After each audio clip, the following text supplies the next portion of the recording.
Salut tout le monde, c'est Chimrix. On se retrouve aujourd'hui pour une nouvelle vidéo sur l'histoire des catcheurs. Aujourd'hui, on va faire Andrade Cien Almas. Oui, il s'appelle Andrade maintenant. J'aimais mieux quand il s'appelait Andrade Cien Almas. Sans plus tarder, on va commencer. Donc, carrière. Consejo Mundial de Lucha Libre, de 2007 à 2015. Le 27 novembre 2007, La Sombra, qui est le nom de Andrade, a ajouté le NWA World Welterweight Championship à sa collection quand il a vaincu Hajime Ohara pour remporter le titre. Sa victoire fait de lui le plus jeune lutteur à détenir le championnat, qu'il a gagné à l'âge de 18 ans. En 2008, La Sombra était occupé à défendre les deux titres avec succès. Le 16 janvier 2009, La Sombra est devenu triple champion, comme l'a fait équipe avec Volado Jr. pour vaincre Averno et Mephisto, pour remporter les CMLL World Tag Team Championship. La Sombra était seulement un triple champion pour un peu plus de 2 semaines, jusqu'au 3 février, quand Sangre Azteca, Black Warrior et Dragon Rojo Jr., collectivement connus sous le nom de Powder Mexican Power, battent La Sombra, Volador Jr. et Sagrado pour remporter le Mexican National Trio Championship.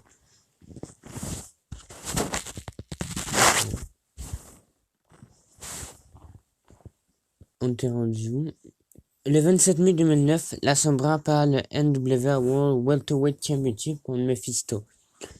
Le 21 mai 2010, lui, Mascara Dorada et La Mascara battent la Ola Amaria, Hiroshi Tanahashi, Okumura Taichi, et remportent le CMLL World Trio Championship. Le 13 mars 2011, il bat Mephisto et remporte le NWA World Historic Welterweight Championship. Le 15 juillet, lui, Mascara Dorado et La Mascara perdent les CMLL World Trio Championship contre Los Hijos de Averno, Esfesto et Mephisto. Il intègre durant début septembre le tournoi annuel des champions de la CMLL, le Universal Championship Tournament 2011. Après avoir battu le Mexican National Trio Champion Angel de Oro et Diamante dans ses deux premiers matchs, il bat le NWA World Historic Light Heavyweight Champion Ray Bucanero dans la finale du Bloc A et se qualifie pour la finale du tournoi.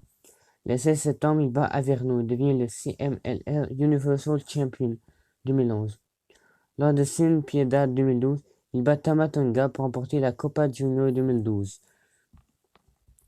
Los Ingobernables 2014 à 2015. Le mois suivant, il forme un nouveau partenariat avec Rush. Maintenant appelés les deux hommes les plus détestés de l'histoire récente de la CMLL, les deux sont devenus efficacement rudos, mais ils ont refusé de se reconnaître en tant que tels, et à la place, ils sont appelés Technico Differente. Les deux ont finalement été rejoints par La Mascara, qui a adopté la racine de Technico Differente. Et ensemble, ils forment un groupe initialement appelé Los Indesirables, avant d'être rebaptisé Los Ingobernables. Le 6 juin, il bat Volador Jr. avec l'aide de Rush et La Mascara pour remporter le NWA World Historic Welterweight Championship dans un match où son NWA World Historic Middleweight Championship est également en jeu. Lors de Hell Junico Final, il perd le NWA World Historic Welterweight Championship contre Volador Jr. Le 1er mai 2015, il remporte le Race del Air 2015. Le 21 juin, lui et Tetsuya Naito perdent contre Negro, Casas et Shocker. Il ne remporte pas le CMLL World Tag Team Championship. Le 31 août, il perd le NWA World Historic Middleweight Championship contre Ultimo Guerrero, ce qui met fin à son règne de 2 ans et demi. Lors du CMLL 90e anniversary show, il perd son Lucha de Apustea match contre Atlantis. Il doit par conséquent enlever son masque et révéler son véritable nom. New Japan Pro Wrestling 2010 à 2015.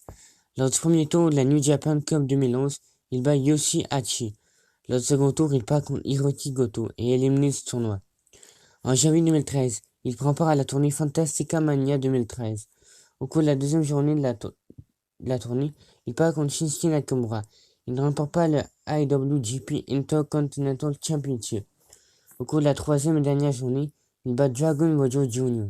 et remporte le NWA World Heavyweight Middleweight Championship. Le 31 mai 2013, il bat Shinsuke Nakamura dans un match revanche à Mexico pour remporter le IWGP Intercontinental Championship, devenant ainsi le premier Mexicain à détenir ce titre. Lors des Kizuna World 2013, il perd le titre contre Shinsuke Nakamura. World Wrestling Entertainment 2015 à aujourd'hui. NXT 2015 à 2018. Le 19 novembre 2015, il signe un contrat avec la WWE. Il rejoint le WWE Performance Center avant de pouvoir lutter au sein de la division école NXT. Il apprend dans un premier temps l'anglais et doit s'adapter au style de catch américain, différent de la lucha libre pratiquée au Mexique. Lors de NXT TakeOver DM, il fait ses débuts à NXT en battant Ty Dillinger. Le 21 décembre à NXT, il part en Fatal 4-Way Elimination Match, qui comprenait Ty Dillinger, Roderick Strong et Bobby Roode, au profit de ce dernier. Il n'affrontera pas Shinsuke Nakamura pour le NXT Championship. Le 22 mars à NXT, il bat Oney Lorcan. Lors de NXT TakeOver Orlando, il part contre Aleister Black. Le 17 mai à NXT, il part contre Cassius Ohno. Le 9 août à NXT, il bat No Way Jose. À la fin du match, sa nouvelle manager, Zelina Vega, annonce qu'il doit devenir la nouvelle star de la NXT, et que si Johnny Gargano cherche un adversaire pour NXT TakeOver Brooklyn, il l'affrontera. Dans le NXT TakeOver Brooklyn 3, il bat Johnny Gargano. Le 6 septembre à NXT, il bat Cesar Bononi. Le 11 octobre à NXT, il bat à nouveau Johnny Gargano. Le 25 octobre à NXT, il bat Roderick Strong. Le 15 novembre à NXT, il attaque Joe McIntyre en lui portant son Hammerlock DDT, avant de célébrer avec le NXT Championship de ce dernier. NXT Champion 2017 à 2018. Lors de NXT TakeOver Wargame, il bat Joe McIntyre et devient pour la première fois de sa carrière champion de la NXT. Le 13 décembre à NXT, il bat Fabian Aichner. Lors de NXT TakeOver Philadelphia, défendra son titre contre Johnny Gargano. Le 24 janvier à NXT, il vient confronter Johnny Gargano en lui montrant son titre, puis attaque ce dernier qui prendra le dessus en lui portant un slingshot DDT, avant de célébrer avec le titre. Lors de NXT TakeOver Philadelphie, il bat Johnny Gargano et conserve son titre. Lors du match, il reçoit l'aide de Zelina Vega. Il participe au Royal Rumble 2018 en faisant son entrée à la 7e place. Il élimine Kofi Kingston, mais se fait éliminer par Randy Orton. Le 28 février à NXT, il bat Johnny Gargano et conserve son titre de la NXT, suite à une intervention en sa faveur de Tommaso Ciampa. Le 21 mars à NXT, il attaque Raul Mendoza lors de son entrée, avant de s'adresser à Aleister Black, lui disant qu'il va se montrer la semaine prochaine afin de lui faire payer son manque de respect. Le 28 mars à NXT, il attaque violemment Aleister Black sur le parking. Il traîne jusqu'au ring où il le frappe avec une chaise. Lors de NXT TakeOver New Orleans, il perd le NXT Championship contre Aleister Black. SmackDown Live 2018-2019. Le 17 avril, lors du Superstar Shake-Up, Almas et Zelina Vega sont transférés à SmackDown Live. Le 8 mai, il annonça à SmackDown Live qu'Almas débutera la semaine suivante. Il fait ses débuts à SmackDown Live en heel, le 15 mai en battant Jake Constantino. Le 22 mai à SmackDown Live, il bat un jobber. Le 5 juin à SmackDown Live, il attaque Sin Cara. Le 10 juillet à SmackDown Live, il bat Sin Cara. Lors de Extreme Rules 2018, il remporte sa première victoire en pay-per-view en battant Sin Cara. Le 17 juillet à SmackDown Live, Zelina Vega lance un défi à AJ Styles. Plus tard, Almas est battu par soumission par Styles, concédant sa première défaite à SmackDown Live. Le 24 juillet à SmackDown Live, il bat Rusev. Le 14 août à SmackDown Live, Almas bat Aiden English. Le 19 août, lors du kick-off de SummerSlam, Rusev et Lana perdent contre Andrade Cien Almas et Zelina Vega, suite à un roll-up de Vega sur Lana.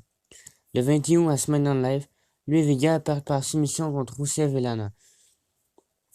Le 28 août à SmackDown Live, il perd par disqualification contre Daniel Bryan, après une attaque du Miz sur ce dernier. Après le match, Almas et Zelina Vega et The Miz et Maurice attaquent Daniel Bryan et Brie Bella, portant tous les quatre leur prise de finition sur le couple. Le 4 septembre à SmackDown Live, il part contre Daniel Bryan. Plus tard dans la soirée, Almas et Vega tentent d'attaquer Bryan et Brie Bella, mais ces derniers prendront le dessus, portant chacun un Yes Lock sur Almas et Vega. Le 11 septembre à SmackDown Live, il bat R-Truth après un roll-up. Le 18 septembre à SmackDown Live, il part contre le champion de la WWE AJ Styles, lors d'un match sans enjeu. Le 2 octobre à SmackDown Live, lui et Vega perdent par soumission contre R-Truth et Carmella. Le 6 novembre à SmackDown Live, il part contre Rey Mysterio. La semaine suivante à SmackDown Live, il part contre Jeff Hardy. Le 18 décembre à SmackDown Live, il perd avec The New Daniel Bryan contre AJ Styles et Mustafa Ali. Le 25 décembre à SmackDown Live, il part contre Mustafa Ali. Le 8 janvier 2019, à SmackDown Live, il remporte un match par équipe avec Samoa Joe contre Ali et Rey Mysterio. Le 15 janvier à SmackDown Live, pour une raison inconnue, sûrement parce que c'est trop long pour Vince McMahon, il raccourcit son nom de ring, se faisant désormais appeler Andrade. Le même soir, il bat Rey Mysterio. Le 22 janvier à SmackDown Live, il fait match nul contre Rey Mysterio, lors d'un 2 out of 3 Fall match, 1-1, après que Samoa Joe soit venu les attaquer. Le 29 janvier à SmackDown Live, il attaque Rey Mysterio en lui portant un Hammerlock DDT. Le 19 février à SmackDown Live, il part contre Aleister Black.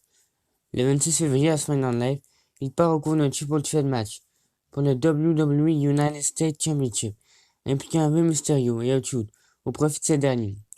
La semaine suivante à SmackDown Live, il part en Fatal 4-Way match pour le WWE United States Championship, impliquant R-Truth, Rey Mysterio et Samoa Joe au profit de ces derniers. Le 15 avril, Andrade et Zelina Vega débarquent lors du Superstar Shake-Up. Andrade bat le champion intercontinental Finn Balor au cours d'un match sans enjeu. Le 23 avril, à SmackDown Live, Zelina Vega et Andrade reviennent au show bleu et confrontent à nouveau le champion intercontinental Finn Balor. Andrade part contre l'Irlandais dans un match sans enjeu. Le 7 mai à SmackDown Live, il part par disqualification contre Ali, après une intervention de Randy Orton qui leur portera un KO à chacun. Le 14 mai à SmackDown Live, il gagne un Fatal 4-Way match contre Finn Balor, Randy Orton et Ali. Après ce match, il se fait attaquer par Ricochet. Le 21 mai à SmackDown Live, il part contre Ali. Le 7 juin à Super Showdown, il part contre Finn Balor, revêtu en Demon King, ne remportant pas le titre intercontinental. Le 12 août à Raw, il bat Rey Mysterio lors d'un 2 out of 3 Fall match. Le 27 août, à SmackDown Live, lors du premier tour du King of the Ring Tournament, il bat Apollo Crews. La semaine suivante, à SmackDown Live, encore le finale du King of the Ring Tournament, il part face à Chad Gable. Le 10 septembre, à SmackDown Live, il part contre le Miz. Draft Tara, champion des États-Unis et perd du titre de 2019 à aujourd'hui. Le 14 octobre à Raw, lors du draft, Zelina Vega et lui sont annoncés être transférés au show rouge par Stephanie McMahon. Dans la même soirée, il bat Ali.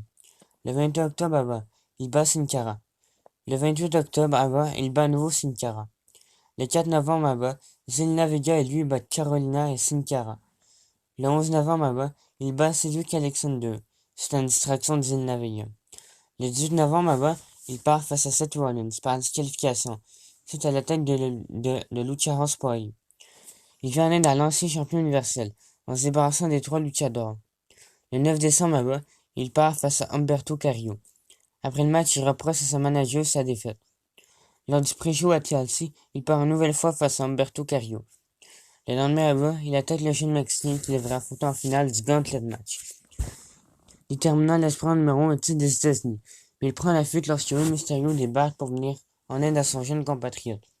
Le 26 décembre, lors de live event de Raw, au Madison Square Garden, il devient le nouveau champion des États-Unis en battant Rey Mysterio. Le 30 décembre à Raw, il bat un catcheur local.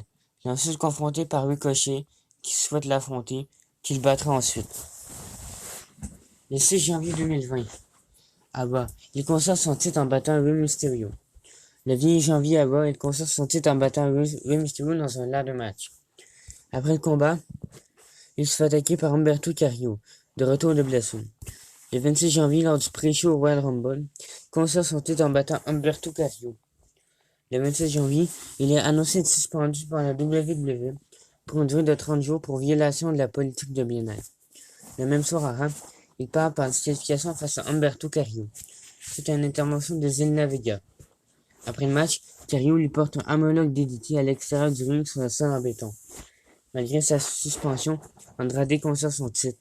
grâce au directeur créatif Paul Heyman.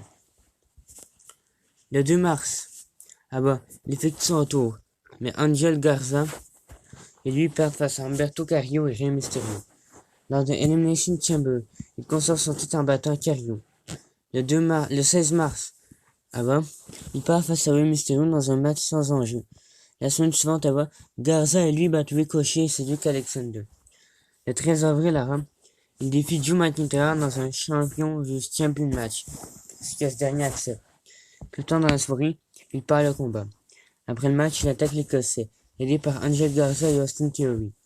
La semaine suivante, il tente d'attaquer le champion écossais par derrière, mais celui-ci ne se laisse pas piéger. Le 11 mai, il part face à Drew McIntyre dans un champion vs champion match. Le 25 mai, il ne conserve pas son titre, battu par Apollo Crews. Donc c'était tout pour l'histoire d'Andrade. C'était une courte vidéo, 15 minutes, mais il y aura comme ça change un peu de McIntyre, que ça a pris 3 vidéos. Sinon c'est ça. Je sais que mes intros sont courtes, mais c'est chez MDX et mes outros sont courts. C'est chez MDX et on se retrouve pour une nouvelle vidéo. Salut!